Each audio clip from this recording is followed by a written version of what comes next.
So hey guys, welcome to the channel Learning Competitive Programming with CodeChef. So if you want to learn competitive programming and master data structures and algorithm, this is the prime location for you. Every week there are several videos regarding the editorial videos of the CodeChef contests as well as various video which will enhance your learning in competitive programming.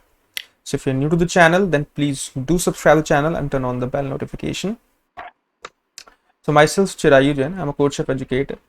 And in the series of the concept videos, today we are going to discuss part 2 of binary search, which is based on the recursive approach of forming the binary search solution. So let's get started.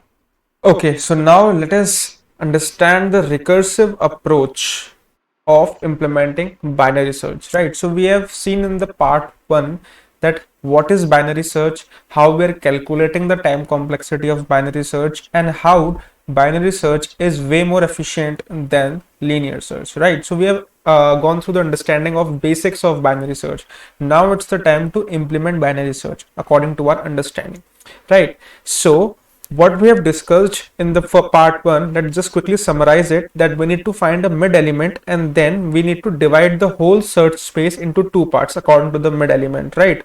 So if our element matches with that mid element, then the answer is that particular index. Otherwise we need to search in these two parts. If our element is greater than the mid element, then we need to search in the right part, otherwise we need to search in the left part. So this is all we have discussed, that why binary search is important and why we require sorting for that. So if you have not seen that particular video, you can just quickly see that video and then come to this part, right? So now let us discuss that how we can recursively implement this binary search approach, right?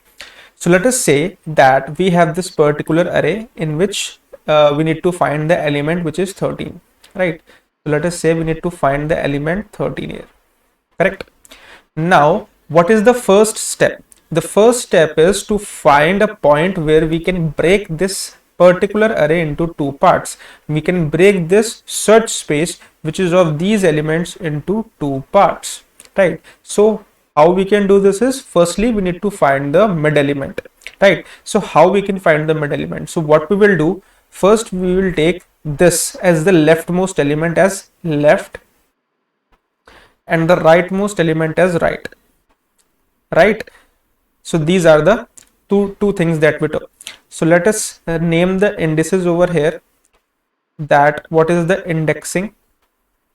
So we have in all 10 elements and we are initializing left with 0 and right with 9, right? So firstly we initialize left with 0 and right with 9. So now for these 10 elements we need to find the mid element, right? So there are two things here to understand this. So we can find the mid element as left plus right by 2, right? So it will give us the mid element as 0 plus 9 by 2, correct? So if we take the division equal to 4, correct? So we'll take the integer value. So the element present at index 4 is our mid element, right? Now if we think this properly and if we think this particular mid with the help of constraints, so there can be very large value of left and right? So it can range to 10 very large values, right? So both of these could make such big values, right? So if we add these two big values, so big plus big will result into a number which is very big, right? So the bigger the number, the more the probable chance of the overflow. Let us say that we have an overflow condition. We have an overflow condition into after this particular integer, which is 2 into some big value, right? So if we have left as big value and right as big value, it will already return twice into big, which is the overflow condition. So to avoid this boundary condition, what we do is we find a mechanism of finding the mid element in such a way that it will not cause the overflow. How we can do this is, firstly we will take the left, we add the remaining part, that is right minus left by 2. This is how we find the mid index, right? So firstly we will take the left portion complete left portion, and in the search space, so this is the automatically difference between the search space, right? This is the difference between the search space, and in this search space we need to find the mid index, right? So what we do is we calculate the difference of the indices of the search space and then we divide it by 2. So ultimately what we do is we are not adding the whole left and right indices, which can be extremely large. We are adding the left index and we are adding the difference of the search space indices divided by 2. So it will ultimately prevent the overflow if the constraints are very strict in the particular problem, right? So while implementing binary search, always keep in mind to apply the mid formula as this one, because it will help you to prevent the overflow condition, right? So what will be the value of mid? Mid will be equal to left plus right minus left by 2. So this is how we implement mid, right? And in some of the easier problems where the constraints are not very strict, you can apply left plus right by 2 also. It will give you the correct results, but to prevent the overflow condition in some of the problems which have very strict test cases, use this particular formula. Correct. So we are finding mid. So step number 1 is very clear, to find the mid element, right? So we are able to find the mid element index. This is the index that we are getting, and at this index we have the element which is stored, right? So this is the first step. Now what is the second step coming? The second step coming is to analyze that the element we are searching for is the element which is present at this particular index or not, right? So step number 2 is, so this step number 2 is, if the element we had at mid matches with the A is the element which we are searching, right? So here we are searching the element 13. So at this particular mid index, is the element 13 present? So the answer is no, the element is not present at this particular index, right?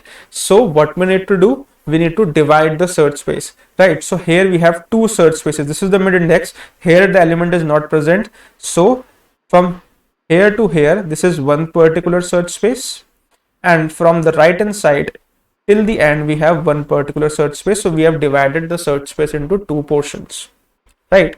Now the important thing to consider is we will search only one search space. How we can judge that? Right. So the point number 1 is, initially we have explained in the video 1 itself that we are taking a sorted array, right? So since we are taking a sorted array, the elements are in a particular manner, either increasing or decreasing. So generally we'll take the increasing manner, right? So the elements are present in the increasing manner, right? So all the elements after this 11 are greater than 11, and all the elements before this particular mid element, which is 11, are lesser, right? So we know that 13, the element which we are finding, is greater than 11. So obviously it will lie in this search space. We need not to look this particular search space. So automatically this search space is of no use because we are not searching the element in this, right? So now we need to look only at this particular search space, because all the elements are less than 11 and 13 is greater. Search space we need to look.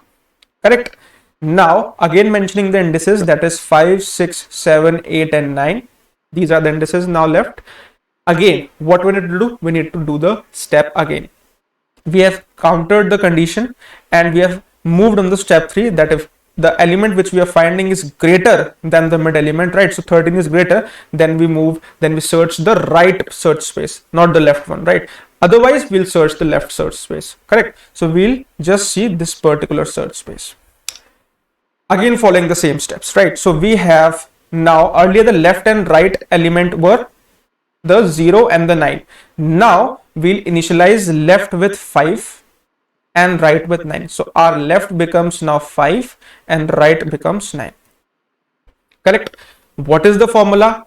Again, now writing down the same formula, that is left is 5 plus right minus left, that is 9 minus 5, divide by 2. So which comes out to be 7. So at index 7 we have our mid element, right? So at index 7 we have our mid element. Now we got the mid element, we'll check it with the element which we are searching. So 13, is 13 matching with 19? The answer is no. So again we will divide it into the two search spaces. Now one search space will consist of these two elements and the other search space will consist of 23, 29. We are not considering 19 because at this particular index we are not getting our element, right? So we'll see this particular search space and we'll see this particular search space. Now again we'll compare it with our element. So is 13 greater than 19 or less than 19? So obviously it is less than 19. That means it will occur at the left search space. So at this search space our element will be there if it is there in the array, right? So if the element is present in the array, then it must be in this left part, right? So we'll not consider this right part. So you can see at each and every step we are reducing our numbers by half, right? So now here will be our element at this particular position. So now again I am mentioning the indices, that is 5 and 6. So now what will be the left and the right? Now you guys can easily judge that the left will be 5 and the right will be 6 now, right? So these are the left and right indices, we can say, right? Now again applying the same formula, what we will get is left is 5 plus right minus left, that is 6 minus 5 by 2. So this comes out to be, right? So at index 5 we will try to see that if our element is present or not. So yes, at index 5 our element is present, that is 13. So now we are able to get this particular element. So now we can easily return that at this particular index our element is there, right? So we can see that at each thing we are decrementing the number of elements by half, and how we are applying the recursion is that we are making one search space and then we are making the indices left and right. But how we will get to know that when to stop? We got the element here. Let us say if we are not able to get the element is not present in the array. So when we are stopping, otherwise it will go on left and right, keeps on updating and it will go on. So one important condition here to analyze is that left is this element and right is this element. We are just decrementing the search space. So at the second step left moves here and right is still there. At its and another next step right moves here and left is there only. So we are decrementing the search space like this, but it should not happen that right surpasses left over here, right? So left is at this particular position and right is at this particular position. So it should not happen at any point of time that right goes on to the left of the left, right? So what it will do, it will just bounce back the condition. Left should be here, right should be here. So decrementation of the search space should be there, but it cannot surpass each other, right? So the important base condition here to analyze is that left must be less than or equal to right only, right? So here we can see that left is always less than right. We can analyze over here, right? So the important base condition should be that while minimizing the search space, the left and right, the exact meaning of left and right should be maintained. They should not surpass each other. It should not happen that at some point of time the left becomes 7 and the right becomes 5. That should not happen, right? So left should be always less than equal to right, and we can decrement the search space. So this is the important base condition that we are analyzing in this particular approach. So we have seen this approach, that how this approach is working and how we are getting our element. Now let us get more clarity on this approach by implementing this approach in C++. Okay guys, so now let's start coding the solution for the recursive approach of binary search, right? So this is the CodeChef IDE, as you all can see. So here you can write the code, right? So what I did is I wrote the driver function earlier, that is we are giving an array of size 10 which consists of these particular elements in a sorted order, and now we are calling a function that is a binary search. In this we are passing 4 things. First is the array, then is the starting index, the leftmost index, that is 0, the rightmost index, that is 9, right, the end of this particular array, and the element that we need to search, right? So here I have taken a random example of 14. So first let's take a number which is already present in the array, right? So let us take 19, right? Okay, so this is the driver function, and in this we are returning from the main function, that is return 0. Okay, so now let's create this function binary search in which we are having the following parameters, right? Okay, so let's start creating. What is the first step that we just need to do here, right? So the first step is we need to find out the midpoint, right? So what we know from the particular theory, that the formula of midpoint is, first is left, that is L over here, plus R minus L, right minus left by 2. We got the mid, right? We got the mid. Now the second one is, if ARR of mid means the value at mid is equal to the value which we are searching. So what is the value we are searching? That is X, right? So if we got the value at the position mid, then what we need to do is we need to simply return the mid, that the index of that particular value, right? So we got our answer. We matched the value with some value in the array, and we'll note the index and we'll return that, right? So this is the important thing. Else if what we need to do, if this particular value, if array of mid is less than X, that means X is greater than the value which is located at mid, so that means our answer should be at the right hand side, right? So if X is greater, that means it should lie on the right side search space. So what we need to do, we need to recursively return the call, that is binary search. We'll again write the function. This is the recursive part. We'll again write the functions and we'll just change the argument in that. So we'll pass the array ARR, right? Now what will be the left, since we are changing the positions, right? So earlier there was mid, right? Now our point should be from the next point of that mid. So this is the mid, the next point, the next index of mid must be mid plus 1, right? So what will pass, mid plus 1 for left, and right is same, right? Because we are taking the right side search space, so right should be same. So that should be R, and the value which we are searching is X, correct? So this is the condition. Else if X is less than the array of mid, right, the value at mid, so what we'll return, we'll return the left side search space, right? So we'll again call the binary search function ARR, and what will be the left? The left will be same, but the right will be mid and one index prior mid. So what will be that index? Mid minus 1, right?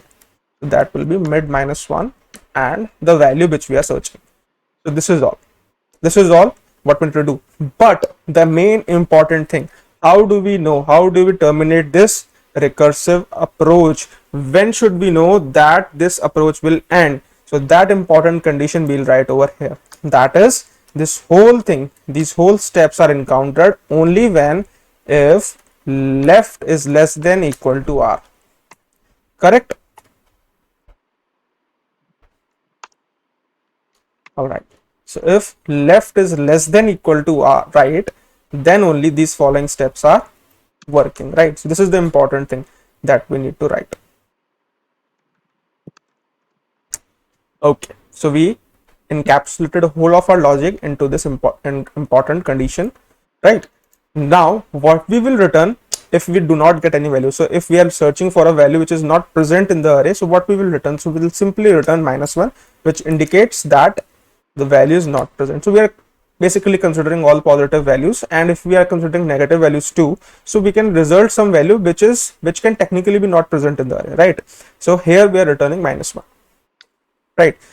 So this is the whole point. This is the whole logic for the binary search. Okay, so now let us run this particular code and see whether it is able to locate 19 or not, and at the specific index. So let's try to run it, and yes, 19 is located at index 7. So we can see it here that it is from 0, 1, 2, 3, 4, 5, 6 and 7. Yes, 17 is or 19 is located at index 7. So if we search 29, let's run it again. So it should locate the index 9, which is the last index, right?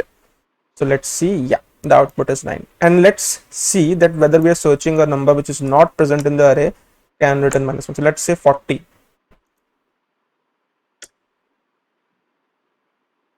Yeah, so it is returning -1, right? So this is the whole basic logic of binary search, that how we can apply recursion and just make a solution for the binary search, right? So in this video we just covered that. In the next coming video we'll see the iterative approach also, that how efficiently we can write the iterative approach to find a number in the array using binary search, right? So we'll see in that in the next video.